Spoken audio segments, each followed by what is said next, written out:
생명의 떡을 함께 나누겠습니다. 하나님의 말씀은 누가복음 2장 51절 한 구절입니다. 누가복음 2장 51절입니다. 2장 51절 다 읽지 않고요, 상반절만 읽도록 할게요. 아마 자막을 보시면 더 편할 겁니다. 짧은 구절인데 그 짧은 구절만 함께 나누도록 할게요. 두 번을 연이어 저와 함께 연이어 읽도록 하고 마지막에 아멘 해볼게요. 51절, 자, 같이요. 예수께서 함께 내려가사 나사렛에 이르러 순종하여 받드시더라. 예수께서 함께 내려가사 나사렛에 이르러 순종하여 받드시더라. 아멘. 자, 이제 영생의 말씀 먹을 준비 되셨습니까? 설사하면 안 돼요. 소화 잘 하실 수 있도록 잘 씹어서 드셔주시기를 바라면서요, 먼저 성령님께 기도하고 제가 하나님 말씀 나눌게요. 하나님의 말씀 누가복음 2장 51절 영생의 말씀을 함께 나누겠습니다. 하나님께서, 예수님께서 성찬식 때 떡을 나누고 또 잔을 나누었듯이 이 시간 하나님의 말씀을 이곳에서 나누겠습니다. 먹고 마시는 자에게 현재적 영생의 능력이 나타나게 하여 주시옵시고, 현재적 영생의 시각과 삶의 자세를 취할 수 있는 자리가 되게 하여 주옵시고, 환경과 인성을 바꿔내는 현재적 영생의 능력을 체험하는 자리 되게 하여 주시옵소서. 영생의 능력으로 비오스의 삶을 돌파해내는 하나님의 사람들이 시작되는 이 시간 되게 하여 주시옵소서. 이 설교를 주님께, 성령님께 의탁하오며 예수 그리스도 이름으로 기도합니다. 아멘. 3주 전 여러분과 함께 예수님의 첫 기적 이야기 나눴죠. 공간복음서의 첫 기적 이야기, 나병 환자 치유 사건. 요한복음의 첫 기적 이야기, 갈릴리 가나 혼인잔치에서 물로 포도주 만든 사건. 예수님께서 이 두 사건을 통해 나병 환자라는 사람에게와 혼인잔치라는 상황에게도 그리스도가 되어주셨음을 보여드렸습니다. 그래서 예수는 뭐죠? 그리스도. 예수님은 나의 그리스도, 예수님은 우리 제주의 그리스도, 예수는 그리스도. 굿뉴스, 복음을 함께 나누었죠. 2주 전 사복음서 모두에 유일하게 기적 하나 이야기만 나온다 했는데 그 이야기가 오병이어 사건. 예수님께서 오병이어 사건을 통해 무리들에게 나 예수를 먹고 마셔야 너희들이 영생한다 라고 했는데 결과적으로 무리들이 이 말씀을 이해하지 못하고 많이 떠나게 된 사건이었습니다. 여러분, 먹고 마시는 문제가 대단히 중요한 것 저도 인정하고 우리 모두가 인정합니다. 먹고 마시는 문제가 대단히 중요하긴 하지만 우리 주 예수님은 영생이 정말로 중요하단다라는 걸 알려주려고 했는데 잘 안 된 거죠.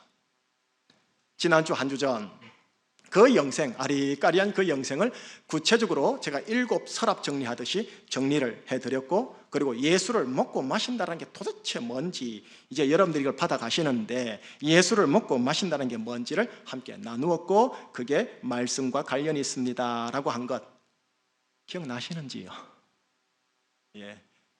새로 시작합니다. 오늘 설교는 아주 짤막하게 4가지를 나눌 겁니다. 첫 번째, 예수님의 생애 33년을 나눌게요. 짤막하게 나눌게요. 두 번째, 이 예수님의 33년 생애가 사복음서 전체에 어떻게 배치되어 있는지 표를 보여드리고 나눌게요. 세 번째, 사복음서 전체 구조를 통해서 예수님께서 이 땅에 내려오셔서 33년을 살아야 했던 목적이 뭔가가 밝혀지는데 그거 알려드릴게요.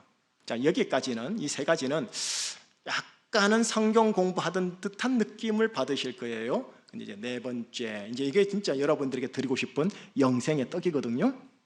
사복음서 전체 구조 뒤에, 보이지 않는 뒤에 숨겨져 있는 하나님의 메시지, 하나님의 음성을 드릴게요.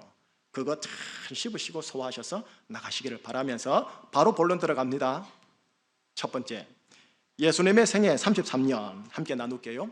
저는 예수님의 생애를 개인적으로 3등분으로 나누고 싶습니다. 어떻게 나누시는가 보세요. 첫 번째, 예수님의 첫 번째 생애입니다. 여러분, 예수님은 총 33년을 사셨어요. 그런데 사복음서 안에는 예수님의 생애 중에 30년이 이렇게 숨겨져 있어요. 탄생 이야기 그리고 12살 때 이야기, 이 두 이야기 빼고는 예수님의 생애의 90%가 무명의 삶으로 감춰져 있어요. 이 무명의 30년 삶을 저는 첫 번째 생애라고 말하고 싶어요. 자, 여러분, 이 기간 동안 예수님이 뭐 하셨을까요? 갈릴리 나사렛이라는 아주 자그마한 동네에 모친 마리아와 남동생들과 여동생들과 더불어 살면서 목수일을 하셨어요. 부친 요셉은 예수님의 청소년기에 죽음으로써 예수님께서 가장이 되어 한 가정을 건사해야 했담이 오늘날 신학계의 정설입니다. 여러분, 온 세상의 인류를 구원하기 위한 거룩한 목적을 가지고 이 땅에 내려오신 주님께서 전체 생애의 자그마치 90%를 거룩한 목적과는 상관없이 그저 한 가정을 건사하기 위해 먹고 마시는 문제에 올인한 인생을 사셨다? 이게 다소 의아한 사건입니다.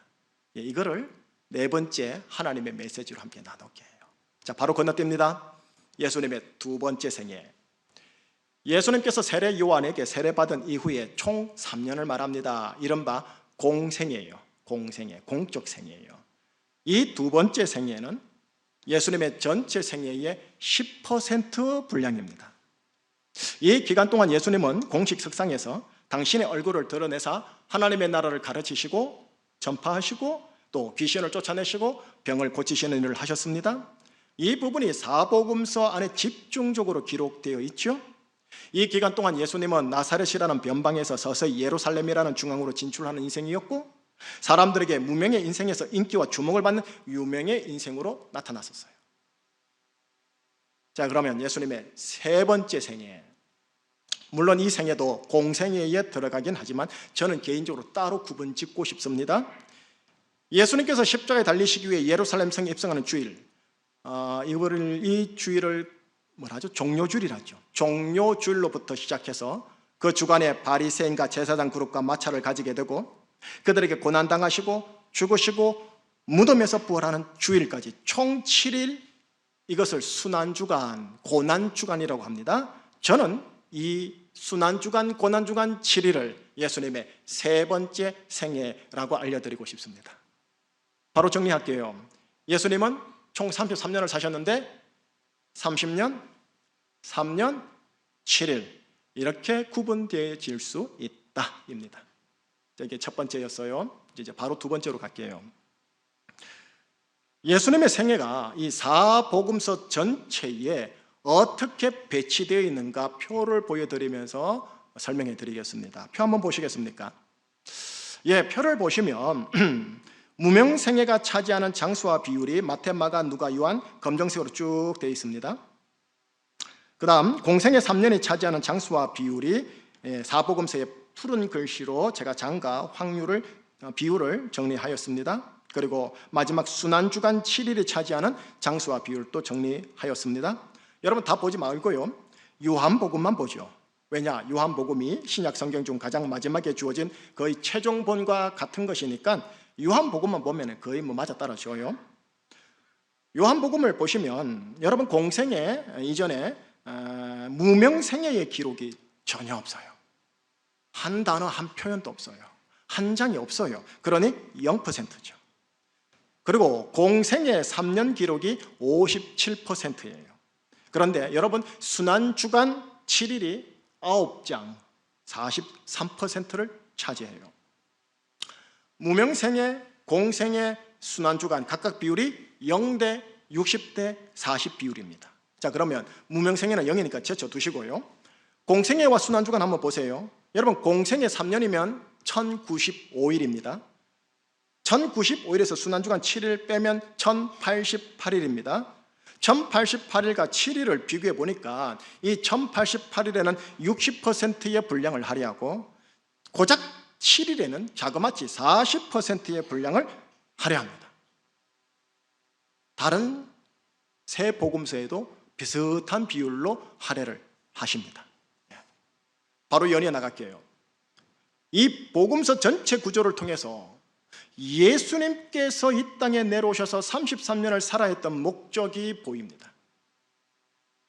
사복음서 전체 편집 구조 그 자체가 예수님이 이 땅에 오신 목적을 보여줍니다. 자막 저를 보여주셔야죠.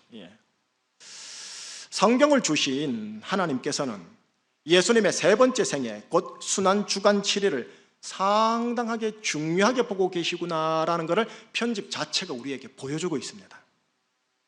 여러분, 예수님께서 7일간 무엇을 하셨죠? 고난당하시고 죽으시고 부활하셨어요. 하나님의 관점에서는 예수님의 고난당하심, 죽으심, 부활하심이 너무나 중요했었어요. 왜 그렇죠? 우리들의 죄사함과 구원이 여기에 달려있으니까요. 그러니 이 7일 행적에다가 복음서에 적게로는 20% 분량을, 많게로는 40%의 분량을 하나님이 편집적으로 할애한 거예요. 예수님께서 이 7일 행적을 이루시기 위해 이 땅에 오신 거고, 이 7일 행적, 고난당하심, 죽으심, 부활하심을 이루는 것이 예수님이 이 땅에 오신 33년을 살아야 했던 목적입니다. 자, 지금까지 한 것 세 가지인데 다시 재차 정리하고 갈게요. 첫 번째, 예수님은 총 33년을 사셨고 30년, 3년, 7일 이렇게 구분할 수 있다.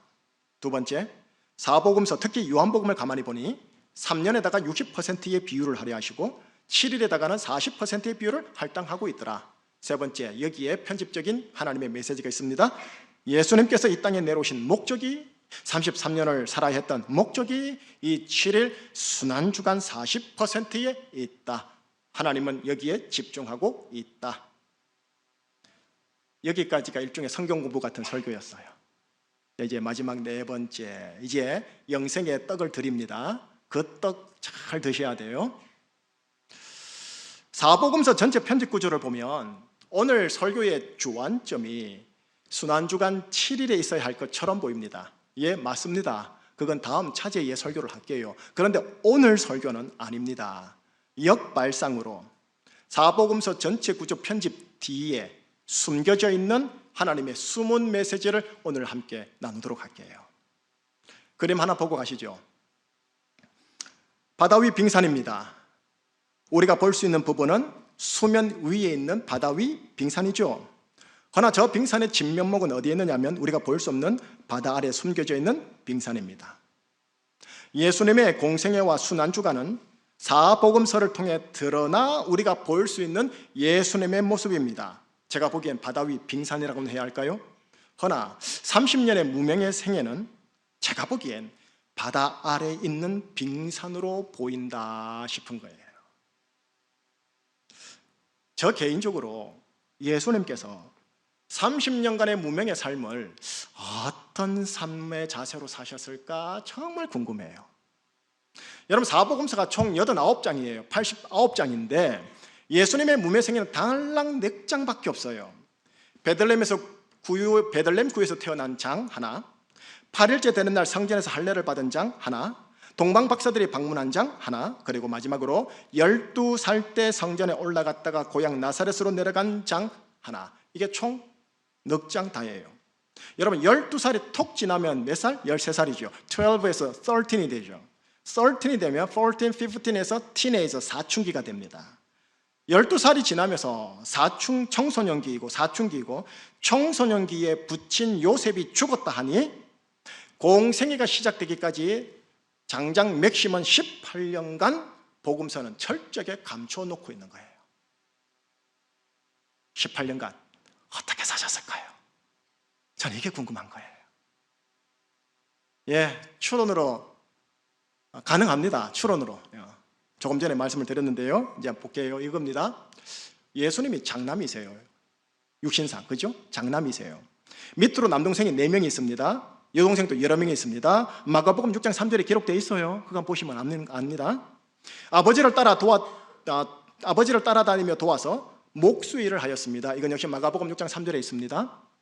그런데 아버지가 돌아가신 이후 아버지 대신 가장 노릇을 하여야 했고 어머니와 동생들을 먹여 살리는 일을 감당해야 했었습니다.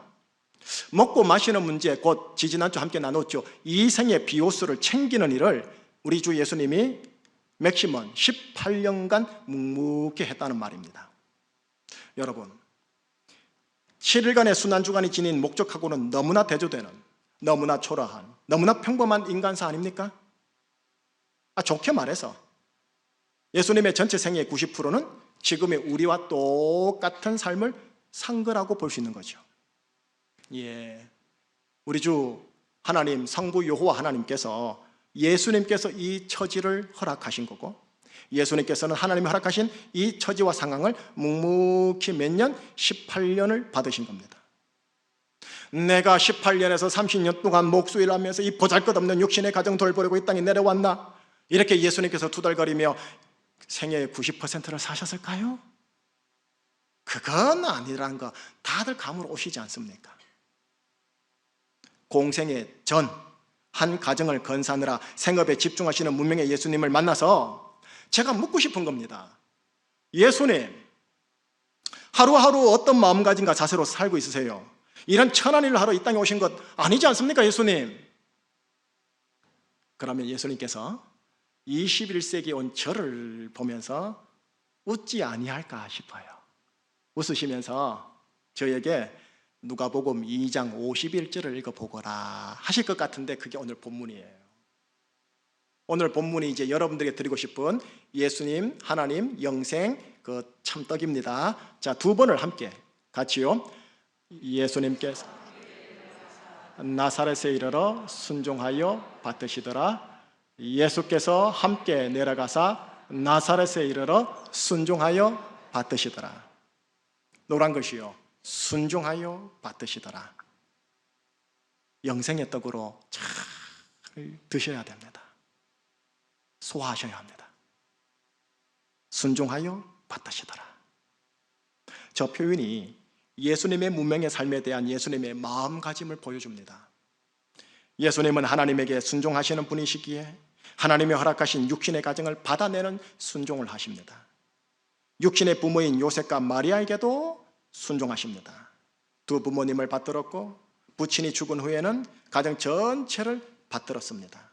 한 해, 두 해가 아니라 18년을 그렇게 받들었고 30년간 인생의 90%를 그렇게 한 가정 안에서만 뱅뱅뱅 돌고 살았습니다. 제가 묻고 싶은 겁니다. 예수님, 답답하지 않으세요? 답답하지 않으세요? 여러분, 혹시 지금 내 인생의 처지와 관계와 상황이 답답하지 않으세요? 내가 저들과 여기서 뭐하나? 내가 이거 하려고 여기에 있나? 이 상황 벗어나고 싶다. 이런 마음이 있지 않으시냐고요. 여러분, 처지로 따지면 우리 처지가 예수님만 하겠습니까? 높고 높은 보좌에 계셨던 분이 낮고 낮은 이곳에 와서 한 가정 안에서 인생의 90%를 다람쥐 쳇바퀴 도는 인생을 살고 있는데요. 지금 현재 나에게 필요한 게 있다면 예수님의 이 마음가짐이 아닐까 하는 거예요. 순종하여 받으시더라. 예수님, 답답하지 않으세요? 라는 저희의 질문에 초자연적으로 이러느니라으라 하진 않으시죠. 저한테, 그죠? 설교 준비할 때 주님, 설교 준비해야 합니다. 뭐라고 답하실지, 주님이 뭐라고 답하실지 하나님의 말씀 안에서 좀 주세요 하면서 마음의 기도, 영의 기도하면서 설교 준비했겠죠? 그러면서 받은 감동이 전도서 3장 12절과 13절이었어요. 한 목소리로 한번 읽어주시겠습니까? 자, 같이요.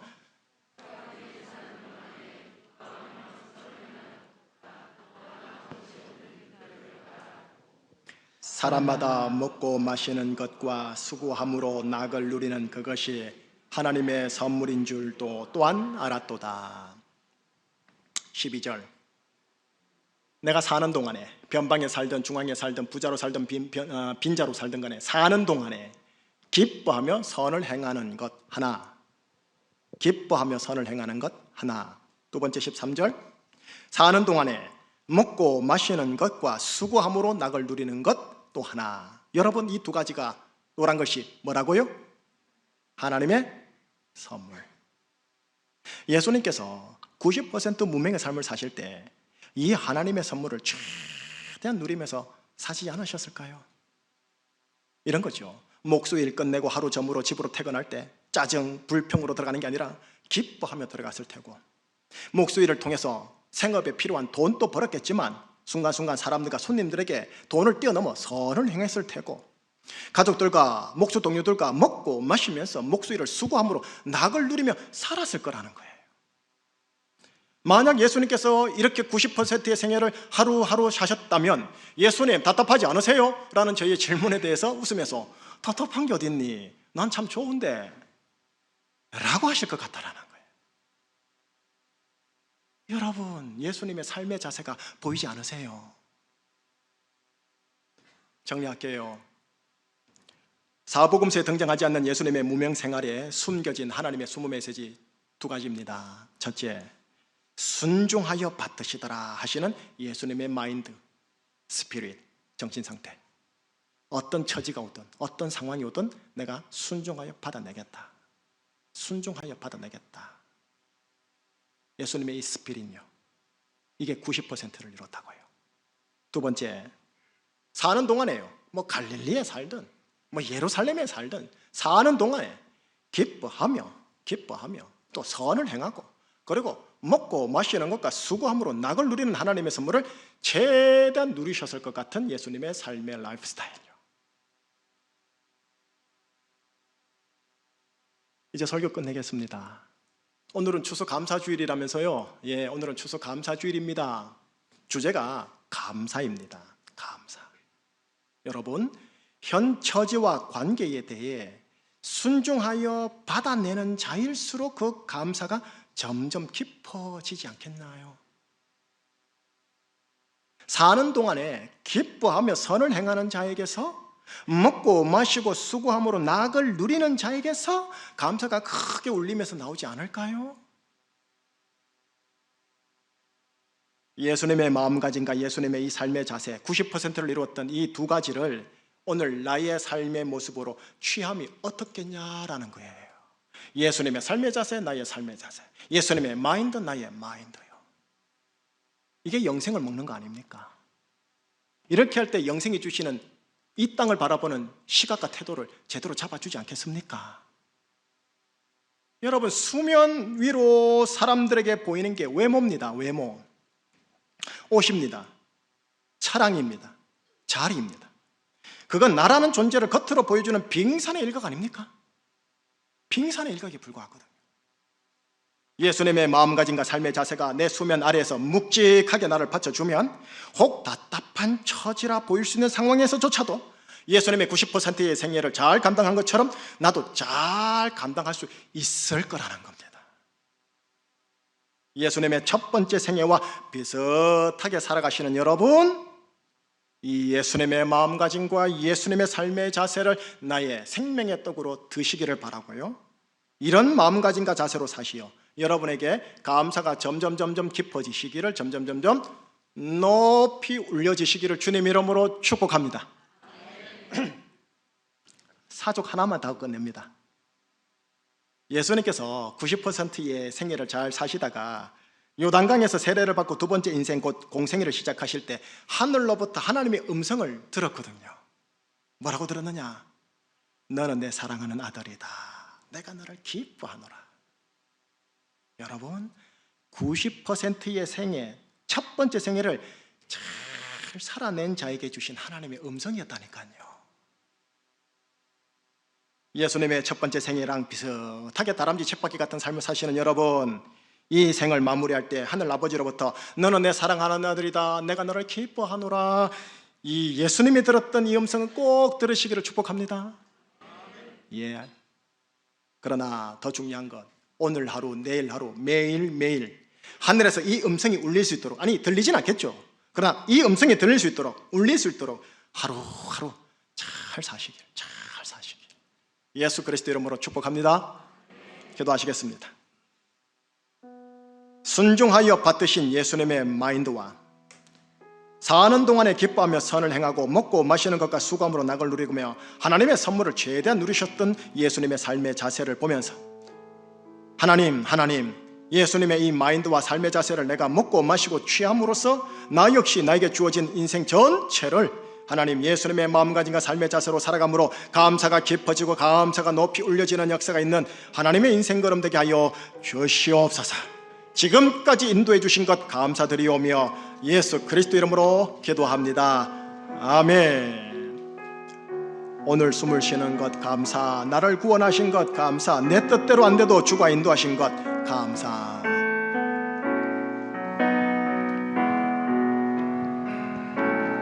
오늘 숨을 쉬는 것 감사, 나를 구원하신 것 감사, 내 뜻대로 안 돼도 주가 인도하신 것 모든 것 감사, 내게 주신 모든 것 감사, 내게 주신 모든 것 감사,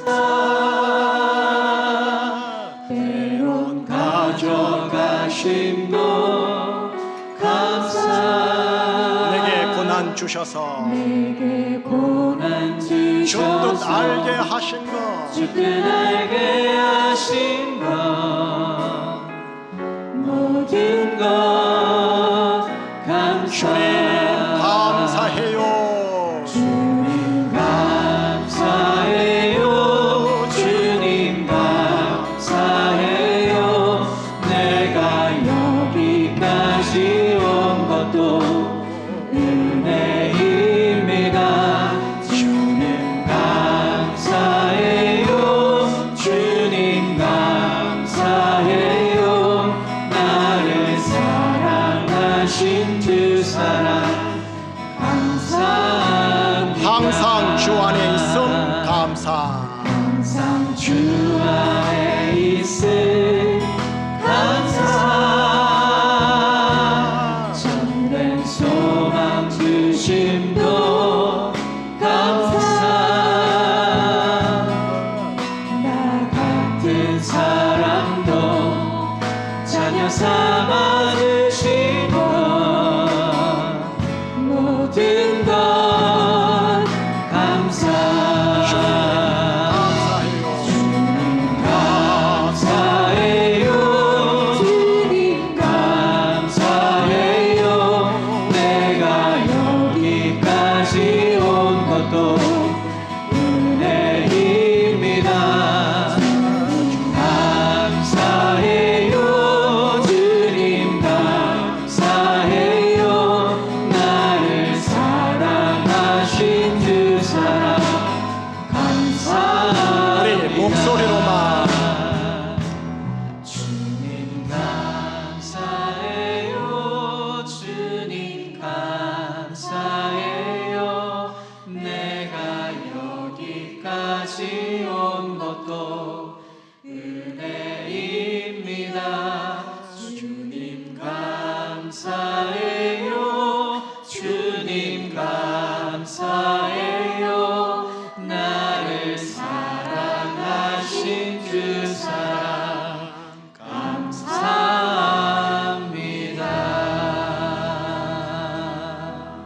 하나님을 찬양합니다. 할렐루야. 기도 제목 드릴게요. 첫 번째는 감사합니다 주님. 하나님 감사합니다. 이 고백을 마중물 믿음의 고백으로 선포해 주기를 바라요. 감사의 조건을 찾아서 감사하시지 마시고요, 믿음의 마중물을 우물물에 집어넣고 펌프질하면 그 마중물 하나가 계속 끄집어 당겨요. 자력의 법칙이라고 그래요. 여러분, 감사를 믿음으로 계속 선포를 하시면 자력으로 감사를 당겨버린다고요. 마인드가 바뀌고 감정이 바뀌고 운명이 데스티니가 바뀌는 은혜가 있을 거란 말이에요. 그래서 믿음은 바라는 것의 실상, 믿음의 고백과 믿음의 표현은 바라는 것의 실상이라잖아요. 그래서 이 시간 기도할 때 하나님 감사합니다. 하나님 감사합니다. 내 처지 상황 하나님 감사합니다. 내가 태어난 것, 내 나이 연수 감사합니다. 하나님, 찢고 뽑고 싸우지만 가족 주신 것 감사하고, 하나님이 예배당에서 하나님의 귀한 영생의 떡의 말씀을 듣게 해주셔서 감사하고, 아니 저런 목사를 주셔서 감사하고, 저에 대해서도 한번 감사를 해보시라는 것이요. 그러면서 동시에 이제 또 나갑니다. 하나님, 순종하여 받으심이라는 예수님의 마음가짐 제가 가지겠습니다. 하나님, 이 마인드, 이 정신 상태를 저에게 주시옵소서. 하나님, 이 마인드로 내게 주어지는 모든 것들 순종하여 받들겠습니다. 세 번째, 하나님의 선물을 누리는 자가 되겠습니다. 사는 동안에 기뻐하며 선을 행하고 먹고 마시고 수고함으로 낙을 누리는 게 선물이래요. 요거 잃어버리면서 다른 건 뭐 달라 하지 마시라는 거예요. 하나님의 선물은 여러분들이 누리기 나름인 거예요. 하나님 누리게 저 붙잡아 주세요. 누리겠습니다. 마지막 네 번째, 감사의 삶을 살겠습니다. 하나님 감사의 삶을 살겠습니다. 추수감사절과 관련된 영어 격언이 있어서 제가 좀 집어넣으라고 그랬어요. 감사를 드리는 것보다 좋지만 감사를 드리는 것도 좋지만 감사하는 것은 더 좋다. 이중적인 표현이에요. 땡스기빙은 추수감사절이거든요. 추수감사절 날 감사를 드리는 것도 좋지만 주중 평일날 감사하며 사는 것은 더 좋다. 그런 표현이에요. 여러분, 하나님이 기뻐하는 것은 추수감사주일날 감사 한번 땡 아니고 땡스 리빙을 하나님이 더 기뻐하시는 거예요. 이게 굿띵이에요. 굿뉴스예요. 감사하며 사시기를 바라는 거죠. 자, 이 시간 오늘 나한테 주시는 교훈과 책망과 바르게 함과 의로 교육함을 따라 회개할 거 회개하고 감사할 거 감사하고 결단할 거 결단하면서 나 도와달라고 예수님처럼 살게 해달라고 한번 합심해서 기도 한번 올려드리도록 하겠습니다. 기도하시겠습니다. 하나님 아버지, 주님 감사해요. 주님 감사해요. 내가 여기까지 온 것도 은혜입니다. 주님 감사해요. 주님 감사해요. 나를 사랑하신 두 사랑 감사합니다. 주님 감사해요. 주님 감사해요. 내가 여기까지 온 것도 은혜입니다. 주님 감사해요. 주님 감사해요. 나를 사랑하신 두 사랑 감사합니다. 하나님의 말씀 누가복음 이 말씀을 믿음으로 먹고 마시는 자 안에 영생의 현재적 능력으로 돌파되게 하여 주시옵소서. 영생의 현재적 능력의 시각과 태도로 심령의 평강이 임하고 희락이 넘치게 하여 주시옵소서.